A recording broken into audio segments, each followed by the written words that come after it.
बच्चों जय हिंद। आज हम बात करेंगे आपके एनसीईआरटी बुक का पाठ 6 उतक। इसके पहले के वीडियो में आपने जाना कोशिका जीवन की मूलभूत इकाई। कोशिका क्या है, कोशिका की संरचना, कोशिका के प्रकार, कोशिका में पाए जाने वाले विभिन्न कोशिकांगों की खोज किसने की, उनकी संरचना क्या है, इलेक्ट्रॉन सूक्ष्मदर्शी से वो कैसे दिखते हैं, उनका क्या कार्य है और कोशिका के अस्तित्व को बनाए रखने के लिए उन कोशिकांगों का क्या योगदान है।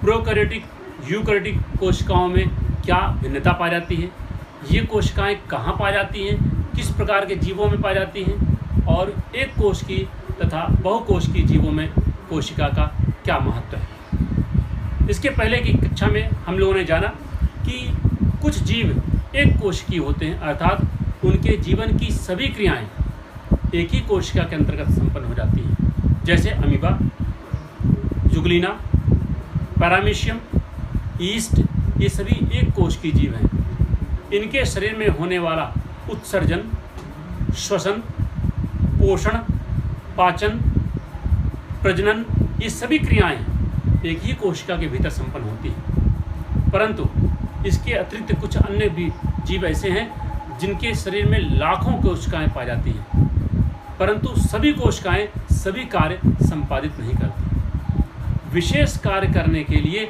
विशेष कोशिकाओं का अपना एक समूह होता है। उत्सर्जी कोशिकाएं, प्रजनन करने वाली कोशिकाएं, रुधिर परिसंचरण में भाग लेने वाली कोशिकाएं, ऑक्सीजन अथवा गैसीय संवहन करने वाली कोशिकाएं। इस प्रकार कुछ कोशिकाएं कुछ विशेष कार्य के लिए विशिष्टीकृत होती हैं। ऐसा बहुकोश की जीवों में होता है। इन्हीं कोशिकाओं के समूह को हम कहते हैं उतक। अतः कोशिकाओं का ऐसा समूह जिनमें भाग लेने वाली सभी कोशिकाओं का कार्य, उनकी उत्पत्ति, उनकी संरचना समान होती है, उन्हें कहते हैं उतक। उतकों का अध्ययन हम जीव विज्ञान के उतक विज्ञान के अंतर्गत करते हैं, जिसे हम कहते हैं histology. The branch of biological science which deals with the study of structure and function of tissue is called as histology. आइए देखें उतक के बारे में कुछ जानें। बच्चों, ये आपकी पुस्तक एनसीईआरटी बुक का अध्याय 6 आप इसमें देख सकते हैं कि पिछली कक्षाओं में जो हमने पढ़ा उसके बारे में एक सूक्ष्म परिचय है। पिछले अध्याय में हमने पढ़ा कि सभी जीवित प्राणी एवं पौधे कोशिकाओं से मिलकर बने होते हैं। अब उनके शरीर में एक कोशिकाएं हैं अथवा कई कोशिकाएं हैं, इस आधार पर उन्हें हम एक कोश की अथवा बहुकोश की संज्ञा देते हैं। जैसा कि मैंने पहले बताया कि अमीबा में सभी कोशिकाओं, अमीबा में एक ही कोशिका द्वारा गति, भोजन ग्रहण की क्रिया, श्वसन, उत्सर्जन, पाचन, प्रजनन सभी संपन्न हो जाते हैं। परंतु विभिन्न प्रकार के जीव ऐसे भी हैं जिनमें लाखों कोशिकाएं पाई जाती हैं और प्रत्येक विशेष कार्य कोशिकाओं के विशेष समूह द्वारा किया जाता है। इन कोशिकाओं के समूह को ही कहते हैं उतक। जाने जंतु उतक और पादप उतक दोनों में क्या समानताएं हैं और क्या भिन्नताएं हैं। क्या जंतुओं और पौधों में पाए जाने वाले सभी उतक समान प्रकार के होते हैं? ऐसा नहीं है। आइए देखें। विभिन्न उतकों की संरचना तथा उनके कार्यों की तुलना करने से ये पता चलता है कि पौधों और जंतुओं में उतकों की संरचनाएं समान नहीं होती। उनकी स्थिति, उनका ऑर्गेनोजेनेसिस अर्थात उनकी उत्पत्ति का तरीका, पैटर्न ऑफ ओरिजिन, उनका कार्य, उनकी संरचना, उनकी स्थिति, उनका जीव शरीर में वितरण भिन्न भिन्न होता है। दोनों में स्पष्ट अंतर होता है। पौधे स्थिर होते हैं, वे गति नहीं करते। उनमें अधिकांश उतक सहारा देने वाले अथवा कंकालीय अर्थात स्केलेटल होते हैं, जो पौधों को मजबूती, संरचनात्मक शक्ति और कंकालीय आधार प्रदान करते हैं। मृत उतक भी जीवित उतकों के साथ मिलकर विभिन्न प्रकार के कार्य करते हैं, जबकि जंतु शरीर में मृत उतक उतने अधिक महत्वपूर्ण कार्य नहीं करते जितना पौधों में करते हैं। जंतु में देखें, जंतुओं में भोजन, आश्रय, संगम साथी अर्थात लाइफ पार्टनर, मेटिंग पार्टनर, शत्रु से सुरक्षा, बचाव, आक्रमण, इन सब कार्य के लिए उन्हें इधर उधर जाना पड़ता है। अर्थात जंतुओं में गमन और गति दोनों होती है। इसके पिछले वीडियो में मैंने ये अंतर बताया था कि जंतुओं में गमन और गति दोनों पाई जाती है, जबकि पौधों में गमन की क्रिया नहीं होती, गति पाई जाती है। उनके विभिन्न अंगों में मोड़, वक्रता आती है। जैसे छुई मुई के पौधों के पत्तियों को छूने से वो मुरझा जाते हैं। सूर्यमुखी का पुष्प सूर्य की स्थिति के अनुसार अपनी स्थिति बदला करता है। जड़ें सदैव भूमिगत गुरुत्वीय बल की ओर बढ़ती हैं, तने सदैव प्रकाश की ओर बढ़ते हैं। तो ये गति के उदाहरण हैं, परंतु जंतु में गमन और गति दोनों प्रकार के होते हैं, इसलिए इनमें ऊतकों में भिन्नता भी पाई जाती है। जंतु भोजन, संगम साथी, लाइफ पार्टनर या मेटिंग पार्टनर, आश्रय, आक्रमण, सुरक्षा, इन सब के लिए इधर उधर विचरण करते हैं। इनमें गमन पाई जाती है, इसलिए इनमें ऊर्जा का व्यय भी पौधों की अपेक्षा अधिक होता है। और जब ऊर्जा का व्यय अधिक होगा तो ऊर्जा उत्पन्न करने वाली प्रक्रिया भी अधिक होगी। जंतु और पौधों के बीच उनकी वृद्धि के प्रतिरूप में एक और भिन्नता पाई जाती है कि पौधों की वृद्धि कुछ क्षेत्रों में ही सीमित होती है, परंतु जंतुओं में ऐसा नहीं होता। जंतुओं में पौधों की अपेक्षा जीवन भर अलग अलग प्रकार से, अलग अलग पैटर्न से गतियाँ होती हैं, वृद्धि होती है, गमन होता है। पौधों के कुछ ऊतकों में जीवन भर विभाजित होते रहने की क्षमता पाई जाती है, परंतु कुछ ऊतक ऐसे भी हैं जिनमें विभाजन की क्षमता निश्चित समय तक होती है। ऐसे ऊतकों की विभाजन क्षमता के आधार पर हम इन्हें कई भागों में बांट सकते हैं। पादप ऊतकों का वर्गीकरण इसलिए किया जाता है कि हमें यह ज्ञात हो जाए कि कितने प्रकार के ऊतक ऐसे हैं जो निरंतर विभाजित होते रहते हैं और कितने प्रकार के ऊतक ऐसे हैं जिनमें विभाजन क्षमता एक निश्चित समय तक होती है। बच्चों, पौधों और जंतुओं में वृद्धि का समय, वृद्धि का दर, ये भी भिन्न भिन्न होता है। पौधों में एक साथ सभी प्रकार के अंगों का विकास नहीं होता, जबकि जंतुओं में एक साथ सभी अंगों का विकास होता है। सबकी दरें भिन्न होती हैं, परंतु वो समग्र रूप से एक साथ वृद्धि करते हैं। उदाहरण देखें, जैसे ही किसी बीज को बोया जाता है तो सर्वप्रथम उससे प्रारंभिक जड़ निकलती है जिसे हम देख नहीं पाते, और वो भूमिगत अर्थात अंडरग्राउंड में वृद्धि करती रहती है। उसके बाद प्रथम अंश निकलता है तने का।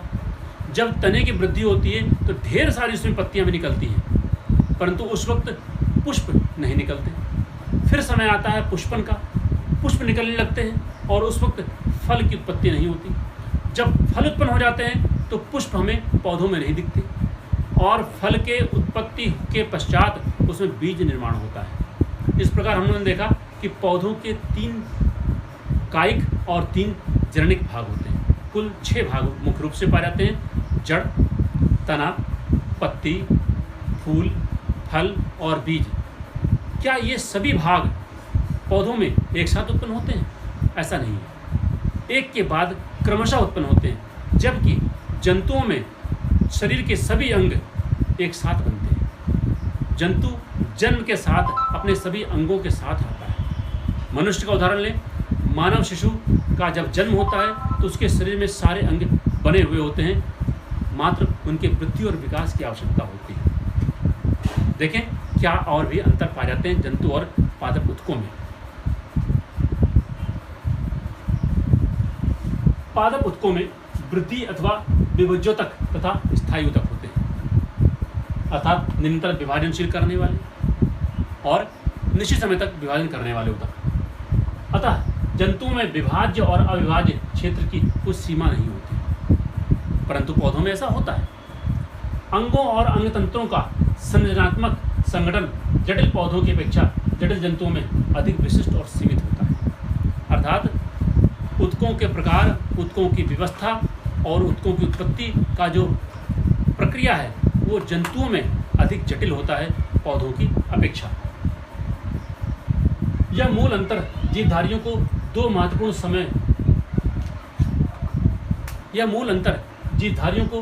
महत्वपूर्ण समूहों के जीवन यापन के विभिन्न तरीकों को दर्शाता है। हमारे जीने का तरीका, विभिन्न प्रकार के कार्यों को संपादित करने का तरीका, उनका समय आदि पौधों की तुलना में काफ़ी भिन्न होते हैं। इसलिए हमारे शरीर में ऊतकों का प्रकार, ऊतकों की प्रक्रिया, ऊतकों की स्थिति, ऊतकों के वितरण और ऊतकों की ऑर्गेनोजेनेसिस ये सभी भिन्न होती है।